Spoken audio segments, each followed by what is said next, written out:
Everyone to Freely Nourish, the podcast that empowers you to break the cycle of dieting by teaching you to nourish your body well. And I am here today with a very special treat. I have one of my dear friends and fellow content creators, Katie Orlic. And Katie, thank you so much for being here. Katie is a personal trainer. She shares so much of my mentality about the anti-diet, anti-fat phobia, healthy looks different on everybody type of mentality. So Katie, welcome and thank you so much for giving us some of your time this afternoon. Thank you. I'm so excited. I always tell people Erin is me in registered dietitian form. That's so true. Yeah, like, I feel like you're me, but like the personal trainer aspect. Yeah, so I'm like, I don't know the answer to your question, but Katie's the person you should go to. Literally. I'm like, I know that she will have the same approach as me. And it's just like, we are cut from the same cloth, my love. I am so excited. Absolutely. Absolutely. So I know you, but for the people who are listening who don't know you, let's tell us just a little bit about yourself, kind of, your background, your journey, your coaching business, all the good fun stuff. Yeah. So I am Katie. I am a NASM-certified personal trainer and performance enhancement specialist.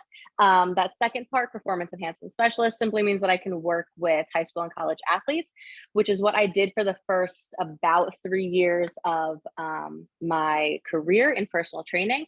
And I loved it a lot, but burnout hits you very quickly. And I found myself kind of being forced to reevaluate what health means to me. Like, it has to be more than just working hard and training harder. Like, there has to be something else involved in this. So honestly, right at the start of the pandemic, I feel very, very privileged to be able to say that COVID was, a blessing in disguise for me, because it forced me to slow down. It forced me to kind of take a step back and understand that, this slower pace is a little bit more what life is supposed to be like. So I started my own business then, and now, in terms of business, I work as a body neutral personal trainer. I work fully remote. I have just the best clients, honestly. I work mainly with women, but I'm open to all genders, all age groups, everything. But most of my clients are between the ages of 18 and 35, 40-ish, and they're all women. And we focus a lot on people love that aspect. So that's a little bit about my coaching business, but I can chat about my own journey as well. Yeah, for sure. And I will definitely, that's probably the next question I'm going to ask you. But I think it's so interesting, because I'm sure you get a lot of this too. It's like, I always tell my patients, I don't require you to track your intake, and I don't require you to report your weight if you don't want to. If you want to, and that's something we want to look at, you absolutely can, but I don't require it. And I feel like that's just one of many examples of how we're cut from the same cloth. But I just feel like exactly. People look at you almost like you have 10 heads. They're like, well, then what do you do? How do you base, how do you base your assessment on your clients? How do you know if your program is working? And I have my own answers to that, but I would love to hear kind of what are your outcome measures for your clients? Absolutely. That is the most common question that I get as a body neutral personal trainer is, well, then how do you measure progress? And really, I think that just shows how much, girl, I know we're going to talk about diet culture, but it just shows how much this entire fitness field and health field is focused on a number, is focused on shrinking, is focused on aesthetics. And there are so many better ways to measure progress than a silly number at your toes. Yeah. And the fact that so many people don't realize that honestly makes my heart hurt. It really, there are so many more fulfilling ways to measure. So for me, I like to break it down into 3 different categories. I like to break it down into strength, body, and life. So in the strength category, this is the kind of things that we can, girl, I got this. The strength category is the things that we can measure inside the gym, right? So we're moving more weight. We are taking less rest time. We're doing the same weight for more reps. We have better form. We have more confidence under load, increased time under tension, increased range of motion. There's about a million different ways to measure progressive overload, right? So that's the strength category. Notice how I did not even mention any physical strength, because I don't get physical in terms of, I can see your muscles. Wow, you look so strong. No, that's not That's not what strength Seeing is. muscles and strength has nothing to, you can't see a one of my Nothing. muscles. Honestly, when I wake up in the morning, maybe I got a little baby bicep flex. And then after that, I am happy on the couch with my belly. Like and I am strong. Come on. Yeah. So then moving into the body category, these are things that obviously have to do with our body. We have less anxiety around food. We have a more balanced plate. And I know that you can talk about this for a long time, whether that means for some people having more color on their plate, for other people not having any more anxiety around chips or cookies or cakes or things like that. A balanced plate looks so different for every single person. So when we talk about a balanced plate, I think everybody right now, anybody listening to this has an image in their head of a lot of veggies and maybe a baked potato, and that, sure, okay, but balance is so different for everybody. Progress is so different for everybody, and I think it's important to realize that.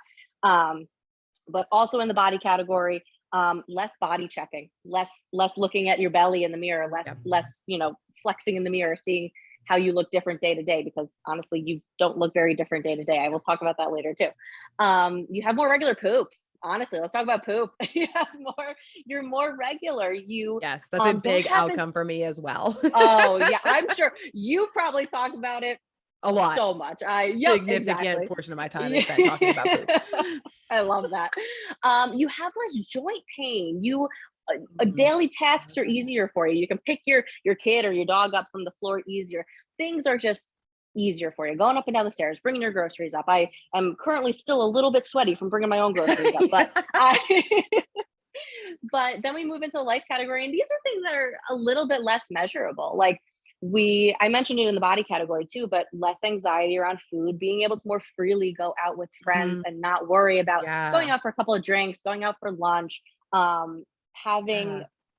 being able to form memories and bring people together through food. Does so much, and food does not only nourish us physically. Food can bring cultures together. Food can help us create memories. It can be a great first date. I think food brings up a lot of emotions, but it does not only nourish us physically. So that's a very long-winded answer of how I measure progress about a million better ways, in my opinion, than a silly number with your relationship with gravity.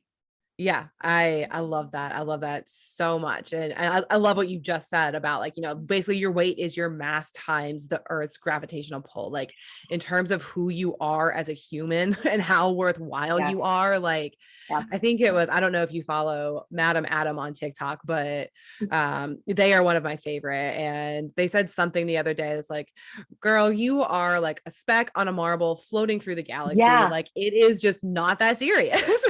Honestly, I don't know if this is just my weird brain, but sometimes if I feel any kind of way about my weight, I think if I lived on Jupiter, like it would be so much lower. Exactly. It's like, why do I have such a relationship with this number? If I lived on Mars, if I lived on Jupiter, it would be so different. And I know that's silly, but it helps me kind of to see how silly it is, and because it's when we not talk objective, it's just exactly. Yes. Yeah.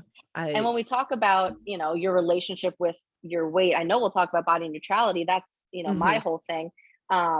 The way that you feel about your body has nothing to do with how you feel about yourself as a person. Right. And that's where body neutrality kind of veers away from body positivity. Like, for me personally, with body positivity, I think the movement is fantastic. And I think, like anything, it has its plot holes. Body neutrality has its plot holes as well. But for me personally, I come from an eating disordered background. So I feel like, for me personally, with body positivity, it's kind of just the opposite end of the same spectrum for me, right? I'm still, with body positivity, so focused on my body. Whereas when I started out, I was so focused on hating my body. And now everyone's like, love your body, love your body, love your body. Well, I'm still focused on my body. What if I can remove myself from that and say, my body is completely different than I am as a human. My personality is what makes me up. My values are what makes me up, not my body. Right. No, I love that. And that's actually kind of like a really nice segue into kind of, what brought you, I guess one kind of Yeah. what brought you into personal training, but kind of the background that you mentioned training athletes is very different than the business you just Yeah, described, right? So kind of absolutely. what made you want to one kind of create your own business, but also create the business that you have kind of with these Yeah. pillars of body neutrality, having a healthy relationship with food, et cetera. Yeah. So honestly, it truly goes all the way back to how and when I started. Mhm. I started at a gym as a New Year's resolutioner. Shout out to my New Year's resolutioners. Woo-hoo. I know it's July, but when The new January year, comes around, like this please, is the new year I from now until know. July next year. So like every day is a new Seriously. year, There we go. technically. There we go. I love that. But seriously, be nice to your New Year's resolutioners. Like if I Yes. didn't have the amazing support and welcoming um people take me under their wing that I did when I joined a gym, I would not be anywhere that I am now. So Mhm. please be nice. Give a friendly smile to your New Year's resolutioners when January comes around. Anyway, I started as a New Year's resolutioner to lose weight. Like Yeah. just like far too many of us do. And I tried every single free class that this gym had to offer. Like if it was free, I was there. Like you would find me there. I found a lot of things I really don't like. You will not find me in a spin class. I'm sorry, but y'all are built different. Okay. You will not find me in a bar class again. Like I found a lot of things that were not for me, but I wanted to find something that I enjoyed because I knew that was something that I was going to stick with. Right. So I landed in this class that was 30 minutes of barbell work and 30 minutes of metabolic conditioning or cardio. Mhm. And after the first 30 minutes, I was like, I want to stay over here. Like, I don't want to go over there. I don't want to go do that cardio stuff. Like, I'm having a blast over here. And just moving with a barbell and getting stronger, I felt more powerful, more confident, more badass, more in control than I had in a very long time. And of course, there were people that were like, you're not going to lose weight that way. You got to go do cardio. And I was like, dude, honestly, I don't care. I feel so cool right now. Like, Yeah. I feel like I'm the coolest person in this gym. I had no idea what I was doing. My form was horrible, but was I having fun? I was having the most fun I've had in a long time. And I felt so confident and so badass. And then about 6 months after that, I signed up for a mock powerlifting meet at my college. And I went to weigh in and I hadn't stepped on a scale in 6 months. And I went to weigh in and I was like, whoa. Like, Mhm. like I said before, everything day to day seems the same, right? Yeah. You see yourself every day. You don't notice that things are changing. And I think that's where a lot of people kind of start veering off the path is they're like, "Oh, things aren't changing, right? Mhm. But every Oh, now yeah. and again, you get those moments that you're able to zoom out. And what I saw on that scale wasn't even the number. It was the fact that, whoa, like I found something that I was having fun with. I found something that I was enjoying, and my body helped me in return, Yeah. right? Like if you take care of your body will take care of you. So kind of just bringing that change in mindset, that confidence, that freedom that strength training brings. I think that strength training truly builds your inner strength and then it comes out through Mhm. your relationships and how you are as a person, and that's what happened for me. So I just want to bring that freedom and getting away from diet culture. I know we're going to talk about it, getting away from diet culture and all these stigmas around weight and aesthetics, getting away from that. That's what the barbell brought me. So Yeah. that's kind of what I want to bring to everybody else is your inner strength is just so valuable. Yeah. And I have frequently been having a rough day at work or, something. And it's just like, you know what? I squatted 225 this morning. If I can do that, Yup. whatever the hell this is, I can deal Yeah, with it. Um, absolutely. so Absolutely. I love that. And yeah, to kind of, we can kind of veer into the diet culture segue because kind of to knock off a couple of kind of common myths, right? Is that one, you did strength training and lost weight. I've done a lot of strength training. I haven't lost weight, but my whole body Yeah. has changed, right? Like Yes. the Yes. shape of my body, the way my clothes fit, things like that fit. And it's kind of like you said, like I don't care. Like I genuinely, like No. I weigh over 200 pounds right now and I have Yeah. zero problem admitting that or like, it's fine. Like, I Yeah. don't care what the scale says. I don't care what the BMR says or BMI says. Nope. I don't care. Yeah. Like, I can still run. Like, I can still do stuff. It's not like I'm like a, hulky over here. Um, Absolutely. but I feel so good. Like my body just Mhm. feels amazing. And I think it's because I'm Absolutely. training my muscles properly. So there's so much value Absolutely. in that. However, it is not always a popular opinion to tell people Nope. and I have to tell people this too, from a nutrition standpoint of like, I can't promise you weight loss. I cannot promise No. that your body will change. I cannot promise that, I'm not going to do any crash diets. I'm not going to do Nope. any fast, quick result type things. And I am just curious from your standpoint, kind of how has that impacted your relationship with your clients, how you approach Yeah. clients, and what kind of barriers from diet culture do you see your clients facing when they come Yeah. to you? Yeah. We have to tell clients some tough love things sometimes. And I always ask first, right? Like I always ask client, are you open to some tough love right now? Because sometimes they're not Mhm. in the place and they're like, absolutely not, Yes. don't want it. I say, okay, that's fantastic. And then I, revisit it next week. I will always ask first. But if they say yes, I'm like, hey, we have to look at this bigger picture of health, right? A lot of people want these fast results and they Mhm. want things to happen tomorrow, right? Mhm. If they wake up and they're not completely different tomorrow, game over, like they're done.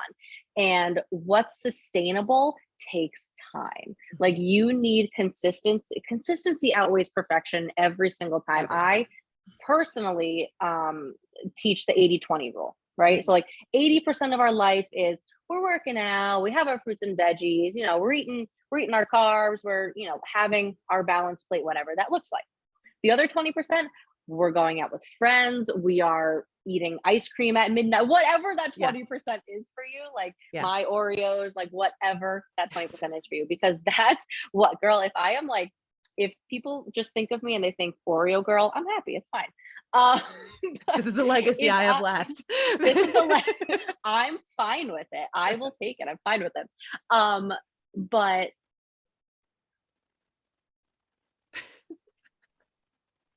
Diet culture. diet culture, where am I? Um, but but seriously, like I don't even think that we realize both anorexia, bulimia, and most recently binge eating disorder. And personally, for me, one of the biggest things with my own binge eating disorder is having access to all of my favorite foods, right? Mhm. So I will always have Oreos stocked up, Yep. chips stocked up, whatever I'm craving, I need access to that because if I don't have access to that, I will go try and fulfill that craving with about 9 times the amount of food I would have if I just ate the two freaking Oreos in the first place, right? Mhm. And at the same time, I don't always get that right. I don't always take my two Oreos, sit down, practice my mindful eating, and say, Yay, I feel so fulfilled after eating those two No. Oreos. I get it wrong more times than I get it right. Okay. But anyway, there is so much diet culture that is ingrained in us, and I don't even think that we realize it. So a lot of times clients will ask me questions and I'll say, hold on, what do you mean by that? Like they'll say, I need to Mhm. get healthy. Okay, what do you mean by that? Yep. Well, I need to lose weight. Okay, why does losing weight mean healthy to you? There are so many things that we don't realize. It really is like peeling back an onion, and we just get to another thing of diet Yeah. culture, another thing of diet culture, another thing of diet culture. Yes. And it's like, wow, we have, our age range, we grew up in it. We have Mhm. so much unlearning and relearning to do. But Yeah. people are looking for these fast results. If something feels too good to be true, it is. Like this is 1000%. not absolutely. This is not glamorous. There's no secret. The secret is patience. The secret is consistency. The secret is sustainability. There's nothing that's going to be like, you know, magic wand, here you go. Here are all your goals. No, it's going to Yeah. be inconvenient at times. You're not always going to want to do it. And it's going to be a slow process. Right. That's it. Yeah. You know? Exactly. And I tell so many people, you have to fall in love with this process because, Yes. and I think you kind of mentioned earlier that like you found the ways of movement that you enjoyed because that's the thing you're going to stick with. Right. And that's why I always encourage my clients, take small steps, right? If it's adding like a Yes. salad with dinner, great. Like I'm not taking away anything else that you're eating. It's just add something else in. It feels like it's going at a snail's pace, but you have to Yes. do the things that you like and you have to fall in love with that process because, you know, at the end of the day, you're going to have to stick with it, whether you really like want to or not. And it's kind of like, an analogy I hear all the time is the like brushing your teeth, right? Like, are you motivated to brush your teeth? Like, no. And some nights it's just like, fine. Yes. And then like, you're done. Yes. Right. And like, it's just because you just want to go to bed and like, you don't want to deal with like brushing your stupid teeth or much less flossing. But you do it because you know that you need to do it for your body. And like, some days you don't care to do it, but like, absolutely. Yeah. And so, go ahead. Yeah, no, go ahead. I was just gonna say, I think, to an extent, taking care of other aspects of your health has to be the same way, right? Regardless of like what your ultimate health goal is, even if it is weight loss, it still has to be done in a way that you're going to do it every day, regardless, Yeah, absolutely. Could not agree more. Yeah. Totally. And since I saw you take a chug break, I'm going to take a chug break. Since if anybody is listening and doesn't follow Katie on TikTok, I'll tag all your stuff when I post this, but Katie always does chug breaks in the middle. Here you go. I'll do my little intro. Let's do it. If you are new to our podcast, we do chug breaks here because I know you have not drank enough water today and your coffee does not count as water. So get your booty up. I don't care that you're comfy. We're doing a chug break. Oh, I needed that. I feel better. I do too. I've been working at my computer like all day and I'm just like, man, I've not drank enough water. But normally Katie like stares into your soul while you're on a live and you're just like, I know she can't see me, but like, can she see me? Can she see me? It's like she knows that I just rolled my eyes. Yeah, and yes. How'd she know I just sat down? Exactly. I love it. But yes. Where were we? Yeah. So diet culture. So yeah. And I think you spoke to something so much that like, it's so ingrained in us, right? That like, I think, well, first we should probably define diet culture. Most people listening to this, I'm sure are familiar. I was actually on a podcast the other day and he was asking, how do you define diet culture? And I said, I don't know if you listened to the episode. I said, the registered dietitian that I work closely with, she uses this fantastic definition of diet culture at the beginning of her seminars. And I was like, oh no, of course, being stressed, being on a podcast. I was like, what is it? And then of course I remembered it at the last second, but I want to hear it from you because you always have the best definition. What I remember it as, I'll let you go. Yeah. So like, I want to be clear that like, it is not my definition. It is just a definition that I lifted from several texts written on the, on the subject, but it is a, oh great. Now I'm going to do the thing where I blank. It is a series of beliefs that values, or a system of beliefs rather, that values thinness over health. And I want to be clear, it values thinness over health. So like health and thinness are not one and the same. And I think that is one of the biggest lies that diet culture has told us. Absolutely. Because they're trying to sell us these products, right? It's like, oh, well, if you're not thin, then you're not healthy. If you're not healthy, then you need these products, whether that product is a diet, it's supplements, it's a training program, like whatever it is, it's that you need to be thinner in order to be healthier. And the science just does not match that at all. Nope. We have literal data to back this up, y'all. Lots of it. Lots of it. But it's so ingrained in us that like, so I know I personally work with a lot of clients who have either a passive eating disorders or like active eating disorders, and I'm helping them treat. And I know you work with a similar clientele as well. And it's just kind of like, honestly, sometimes those clients are the ones that are much more aware of it because they've done a lot of if they've come from like a residential treatment program or, they're doing some type of intensive therapy to unpack it, they're actually more aware of it. The people that are kind of blissfully unaware, so much of diet culture is normalized. And I think that's where, and I'm curious to hear, some of your clients, it can be a slippery slope because if you're coming from an eating disorder background and trying to get into a fitness, routine, diet culture is everywhere, right? Absolutely. So, and I was just going to say, I could not agree more that it is so normalized. I see so many things on social media, honestly, that have the veil of health over them, but they're really just disordered patterns, right? I'll see all these things. I'm like, that's something I used to do when I was disordered. And it's okay because it has this, this veil of health over it. No, but nobody wants to call that out. And it's frustrating. Going to the gym 2 times a day, that's what I used to do when I was disordered. Right. Cutting out entire food groups, that's what I used to do when I was disordered. Like bringing your meals Tupperware packed on travel, that's what I used to do when I was disordered. Like so much of this is being normalized again, except Mhm. now it's not on MySpace and Tumblr. Now it's just on TikTok and Instagram. That's Yes. Yeah. really the The only platforms have difference. changed, but the message has Yeah, not. Yeah. absolutely. And we're getting a little bit more sneaky about it. And it's Mm. really dangerous because people don't realize that they see these professional athletes doing this, like, this is what I need to be healthy. You are not a No. professional athlete. Okay. Like, Yeah. that's first and foremost. You do not need to do what they are doing. And honestly, in my opinion, they don't always need to do what they're doing. Well, and I But think the understand thing that, too is that like those yeah, professional athletes aren't doing that all of the time. Like they may be doing it absolutely. for a season, but they're Sure. not because it's not healthy to do it all the Absolutely, time. exactly, exactly. And if you talk, of course, I think we're beating around the bush here, but we're really honestly maybe talking about bodybuilding.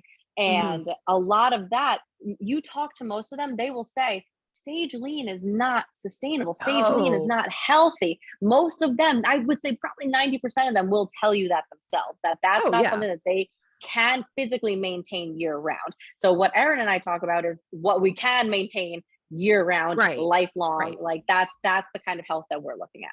Yeah. Yeah. And I mean, even like most, I think, yes, of course, bodybuilding is kind of like our primary target, Yeah. certainly in the fitness world anyway. But I Yeah. think, it's, any bodybuilder will tell you that's not sustainable. And frankly, any doctor will tell you that that's not a healthy human. Like that's way too Absolutely. low of a body's fat percentage. It's a Absolutely. weird sport. It's, and it's fine, right? Like nothing against bodybuilders or bodybuilding No. as an Yeah. entity, but you have to be able to draw that Yeah. line, and Absolutely. understand that it is a season, right? Um, Absolutely. and even things like two-a-days and stuff like that, like football teams will do that sometimes. But that Absolutely. doesn't, again, that's like for a few weeks leading up to their Hmm. season and then they back off. Yeah. Um, Yep. but this, like, You know, the I whole was idea. Sorry, go ahead. no, no, no. I was gonna say I was talking to somebody the other day. Not all the content on social media is made for you, right? Like Right. I think that we look at something, we're like, oh, this is the message that I need. Yes. There are coaches and there are content creators out there that are like, always track your calories. It's just information. It's just data input. For you, recovering from an eating disorder, that's not just data. That's not just Right. information. That's an anxiety attack. Okay. Yeah. You should weigh yourself every day. It's just data. It's just information. For you, who obsesses over the scale, that's not just data. That's not just information, right? So not all of these messages on the internet are made for you. So Yeah. always, my advice with that is just always look at what a coach's or a content creator's um, client demographic is before you decide whether that message is made for you or not. I love that. Yeah. I think that's because you're exactly right. Like not everybody's talking to you. And I think Yeah. as a creator, it's somewhat frustrating because it's kind of like you and I both have fairly niche target Yeah. audiences, but at the same time, in order to build that following, in order to build your business, you kind of have to Hmm. market to the masses. And it's just kind of, I even worked with a business coach one time. She's like, well, why don't you just like, promote something like, lose 5 pounds in 5 weeks? I'm like, because I cannot guarantee that Yeah. for anybody, much less everybody. And it's just, Absolutely. kind of it just doesn't work like that, but we're Absolutely. in this like society that tells us that it should, because you just see these like mainstream Yeah. accounts and some of them with very large followings, and it's just like it's incorrect information, but it's popular, And right? it's tempting, honestly. Like, let's Yeah, be real. It's tempting sometimes. sure. It's like, wow, I could reach a larger audience, but do I want to, back down on my values? No. I Right. like that is something that I think I fell into a little bit just starting out, honestly, because even as a millennial, I have sometimes no idea how to use TikTok. Even as a millennial with a large TikTok following, you've seen me on live. Like, how do I turn this camera around? Okay. Like, Yeah, I don't know they change what it to do though, half in the time. I fairness. know. I honestly, I'm like, where did this button go? Anyway, like, I think that's something that I used to do starting out. It's like, wow, like, oh, I have one video doing well. Maybe if I, do this trend that I saw that doesn't really Hmm. align with my values. And now I am so dead set in my ways, Yeah. and my content is not for competitive bodybuilders. My content is not for, even possibly anybody on a major weight loss journey. My content is for those looking to have a better relationship with their body, Mhm. with movement, and, learn all the things that their body can do. I know I'm, going on a rant here, but you No, know, but I think that's such a good point, because I mean, like, my content is similar, right? Like, it's yeah. not for, and like I have several, um one friend who actually recently had like a gastric sleeve, and another friend who's Hmm. considering it, and they were like both afraid to tell me, because they're like, I Yeah. thought you were going to get mad at me. I'm like, I'm not going to get mad at you. If that's the right decision for you and your body, Yeah. then like, that's, I support it 1000%. Let me know if you need a discount on Ensure.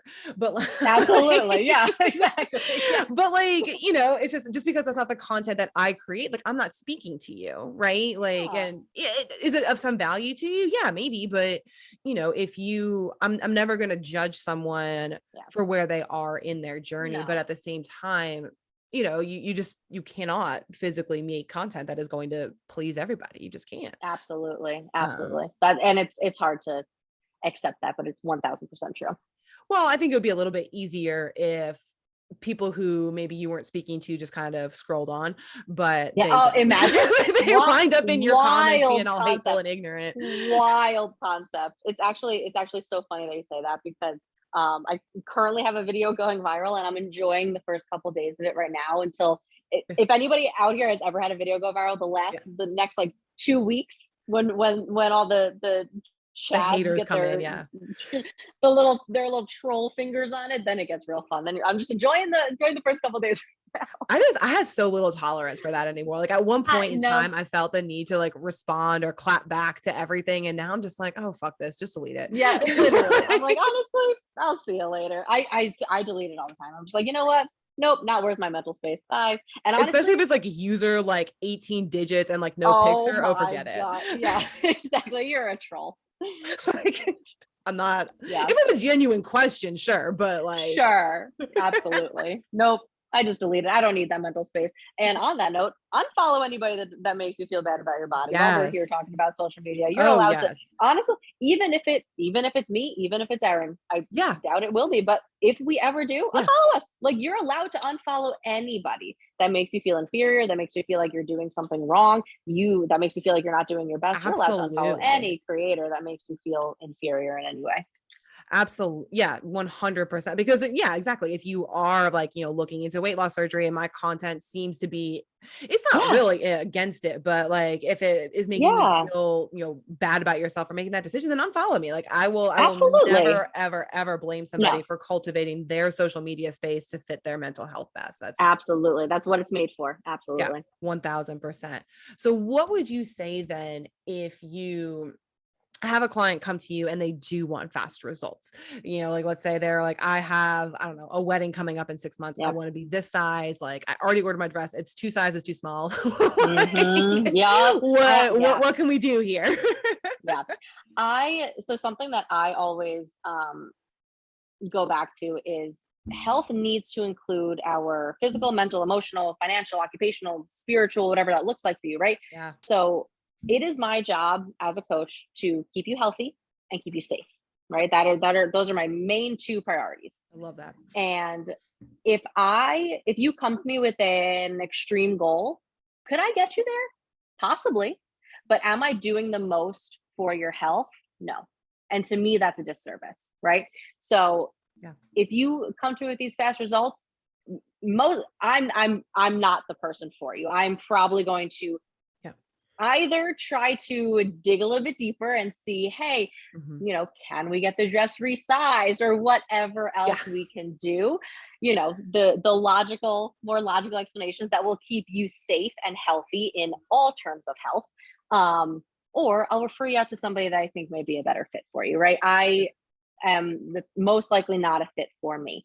But like I said, it's my job to keep you healthy, to keep you safe. I could probably, if somebody came to me with an extreme goal, I could probably get you there. But if it's going to damage your mental health, your emotional health, or possibly even your physical health, that's not health, and that's not worth it to me. Yeah. I love that. I love that. That's so, I just like wrote that down. I'll keep you healthy and keep you safe. Like, those are Yes, so, that's my so main, important. yeah, I love it. that's my main job. If I'm not doing that, fire me, because I am not doing my job. Right, right, exactly. And it's so similar in dietetics, because it's kind of like honestly, if anything, the stakes might be a little bit higher because it's like my Absolutely. license is on the line, right? You know, Mhm. I really cannot recommend weight loss in somebody Yeah, who's not overweight. I can't recommend rapid weight loss because we know it's not good for you. And I think, you know, it's frustrating as a business owner, especially when you're yeah, just starting out, to yeah, have to turn away clients because like well, like not only do you just like want the business for the money, but you want to kind of keep things rolling and you want to absolutely. help everybody. But like sometimes the person to unpack that deeply seated diet Yeah, culture is not you. And absolutely. Yeah. and it's going to be catastrophic if you try to make it. Absolutely. Like I find myself struggling with that all the time. I Mhm. am a people pleaser through and through, and I want Yes. to help as many people as I possibly can. And on a similar note, but kind of a different note too, I keep my one-on-one coaching very, very limited. Mhm. I max myself out at 15. I currently have 13, and I'm feeling comfy where I'm at. So I'm Yeah. currently staying there because I really like to have that relationship with Yeah. my one-on-one clients, right? And if I'm going to try and help as many people as possible, you're not going to get my 100%. Right. And that's a disservice to you. Yeah. So yes, I have a long wait list. You're waiting on me. I get that, and it'll be worth it because that relationship is really valuable to me. So Yeah. it's Absolutely. doing what you can to give your client 100%. And if that's not you, and that's like that means that you're not the fit for them, then that's a Yeah. call that you have to make. Absolutely. Yeah, absolutely. And I think, yeah, and you kind of touch on another point is kind of, you know, as a business owner, it's like giving that quality over quantity. And I think, you know, like you said, you have a really long wait list. I don't, but it's, you know, Yeah. there's only so many clients, you know, I can handle. But you know, even if the barrier is things like cost, right? Like, you know, so a lot of times, like, you know, people really want that one-on-one, you know, great cultivation, but they don't want to pay for it. Yeah. And I think it's kind of, you know, shameless plug to an extent that Hmm. like, you know, if we've not convinced you by Yeah. now, you know, that like every body is so different. Yeah. Everybody's, you know, background and history when it comes to food in their body is so different. And having that one-on-one experience truly is valuable. And you know that's not to say like, you know, if it's truly financially just not doable, there are certainly other options. I know you have lots of you know, non one-on-one options. I have, you know, Yeah. courses and things like that too. Yeah. um but you know, it's so I think I don't know how much you've experienced this in fitness, but I know as a dietitian, like there's lots of people out there who are willing to write a meal plan for you for like $50 a month. And then I come in here and I'm like, no, I charge $100 a session. And people are like, what? That's ridiculous. Like, I know Yep. what to do. I just need to do it. Like, I don't need your Yeah. help. And Absolutely. again, I have my own answer to that, but I'm really curious to hear kind of what Yeah. your response to somebody who did that is. Absolutely. Yeah. So honestly, I constantly find myself towing the line of one of my biggest motivators is I don't think that health and fitness should be a luxury. I want to make it as Yeah. accessible and as affordable. But as a business owner, you're constantly towing that line of making it affordable and having to make a living off of it. So it Right. is very it's a delicate balance Sure. between the two.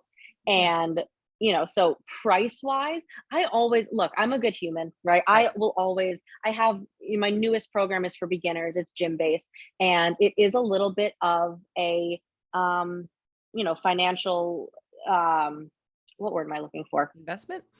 Investment. Thank you. Yeah. Yes. It is a little bit of an investment because I put a lot of educational aspects into it too. Sure. And there's a little disclaimer at the bottom that says, hey, if you're in a financial rut, shoot me an email. I'm a good human. We'll figure something out, right? We'll break payments up. We'll make something happen, right? In terms of different coaching, I think honestly, I was talking to somebody about this the other day. It's really tough as a business owner. I don't know how it is in the nutrition space as well. All coaches keep their pricing so close to the chest. Yeah. So you have no idea what anybody else offers. So starting out, Yeah. my only um point of reference was the gym that I worked at and Mhm. what they charge. So I was like, okay, Yeah. seems good. And then you get into the fitness, into the remote online space, and you realize, wow, people are charging a lot of money. And I have my own thoughts about that. Sure. Um, I am not a huge fan. Yeah. I have heard a lot of horror stories about people overcharging, people charging an arm and a leg a month, and your check in is one email a week. And Yeah. I find that troubling. I think that Yes. you deserve a lot more, especially if you're making the investment, right? Mhm. I will give you as much as I feel, comfortable. I will text you. Until it's like, hey, this may be taking away from my mental health or my, um, you know, um, I don't want to, I don't want to say sanity, my comfort, right? Well, and And like your then it's like ability you to have to give have to that. other clients and Absolutely, things like that. absolutely. Yeah, like it's Yes, you disrupting your have life. to. Exactly. Yes, you have to have that balance, right? And that's where, if you ever, I haven't, knock on wood, I haven't had that happen yet, but Mhm. that's where you'd have to have a conversation with your client. But Yeah. there's, you know, there's a lot of coaches for one-on-one coaching that offer an arm and a leg more than I do. There's a lot of coaches that you could buy a, $10 app and get programs that are written for general population. So I always try to explain to them what they're getting. Mhm. For one-on-one coaching, this is made specifically for you. We're going to sit down, we're going to talk about everything. We're going to talk about things that you didn't even take into consideration that we would Yes. need to talk about for a fitness journey, right? Yeah. And then I'll say, okay, if that's not financially, doable, Mhm. here are my other options. I am very open about the fact that my team training program, my at-home guides, and my Bring on the Basics and my 12-week strength are all generalized programs. That's not individualized, and the Right. price point reflects that, right? So they're going to be a little bit cheaper than one-on-one coaching. And as long as you're okay with getting that generalized program, go for it. It's a fantastic program Yeah. for, I would say, 95% of people. Yeah. And if anybody ever has any, questions, I'm like, hey, let's hop on a 20-minute call. Let's go take a look at the program. Let's see if it's a good fit for you.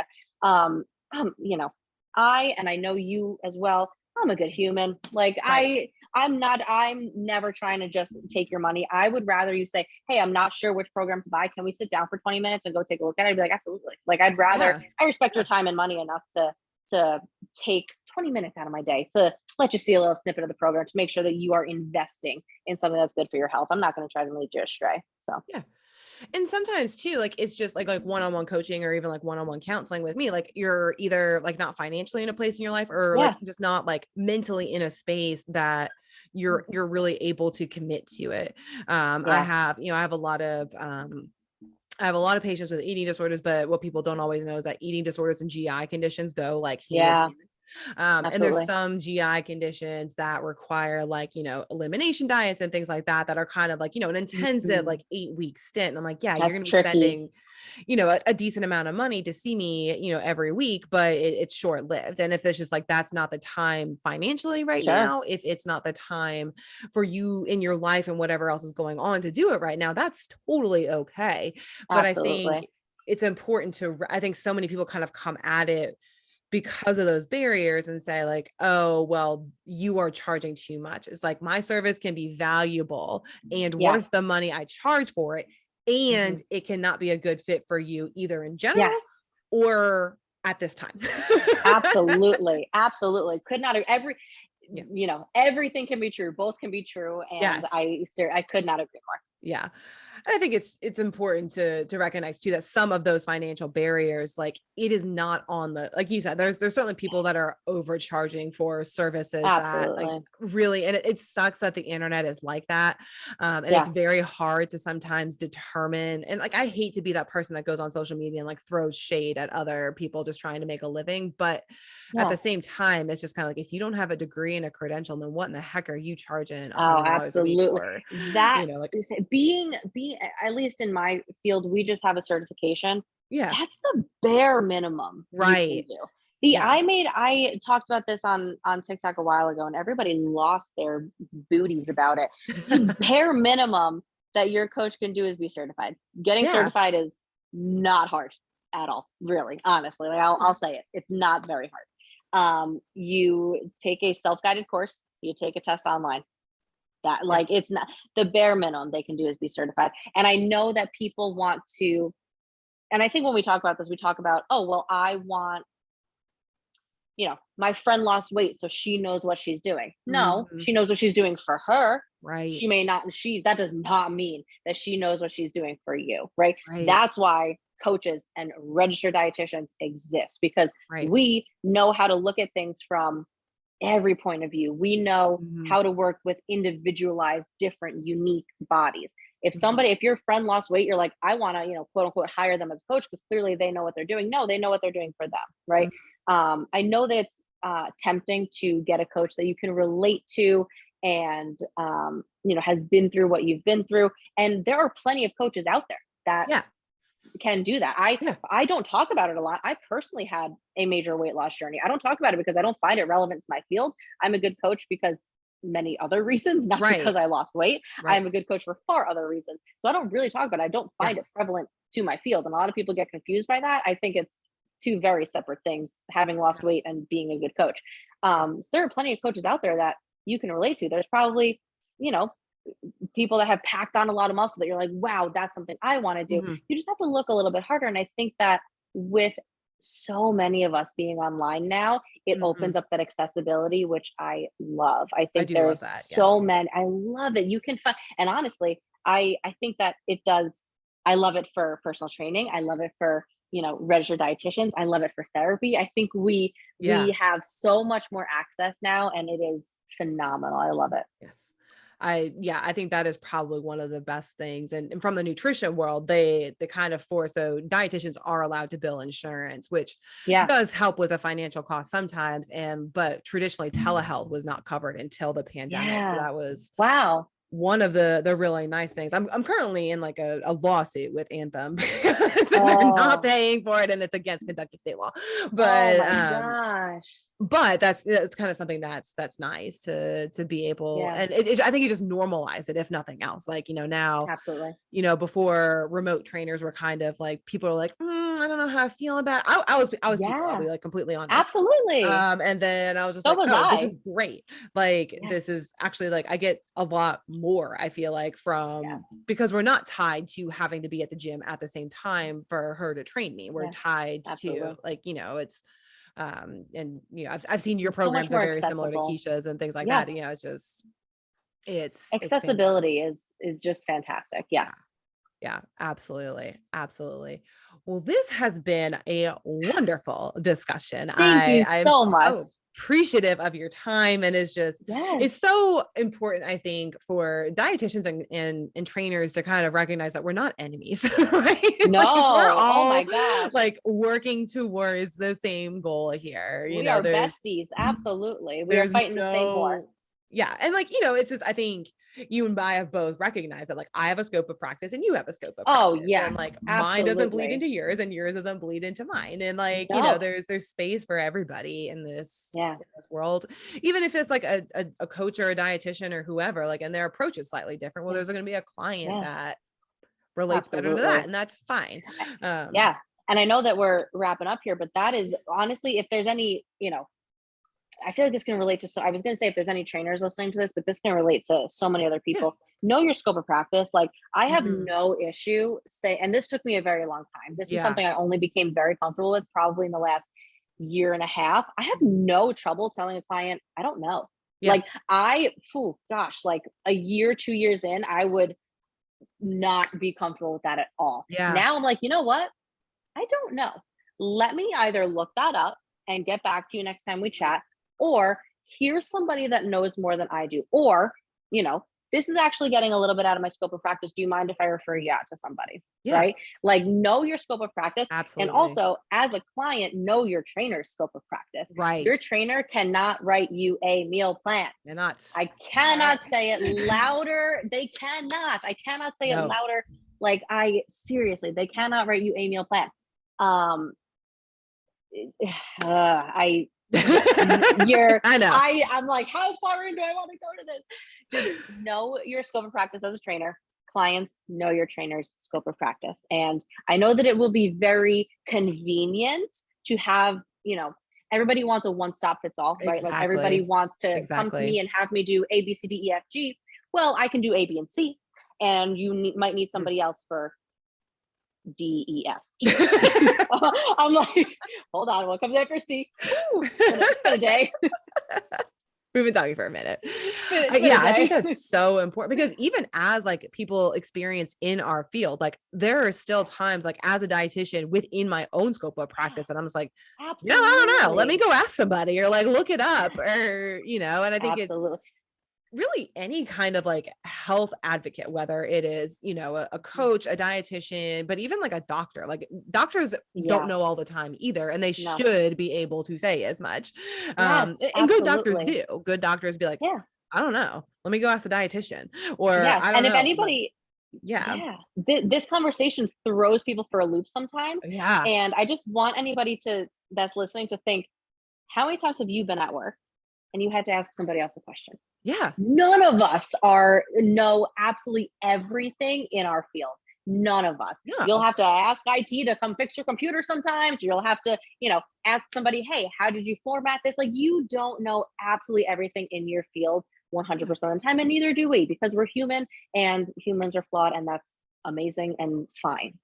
We also only have so much brain power, right? It's just Oh, kind of, yeah. I think that Some kind of days speaks more than to, others. well, it kind of speaks to the mentality of like, I know what to do. I just need to do it. And Yeah, it's just kind of like, technically, I could probably figure out how to change my own sure. oil, but like, am I going to? Yeah. Nope. Absolutely not. Absolutely not. I'm No. driving that puppy to Valvoline and they're going to do it in 5 minutes Yes. and I'm going to be out of there because I just don't have Absolutely. time. Even like something as simple Absolutely. as cleaning my car. Could I do that myself? Yeah. Yeah, but I don't want to. So No. I'm going to Uh-uh. go pay the guys at the car wash to do it. Absolutely. Amen. And you know, in IT, my husband works in IT, so like, believe you me, Yes. nobody knows how to do IT things. And Nope. Nope. Joe is a software engineer, and yep, I'm always like, it's broken. He goes, did you yeah, turn it off and turn it back on? I'm like, yes. He's like, oh man, we got a real issue here. Okay. Okay, yeah, let's take a for look. sure, for sure.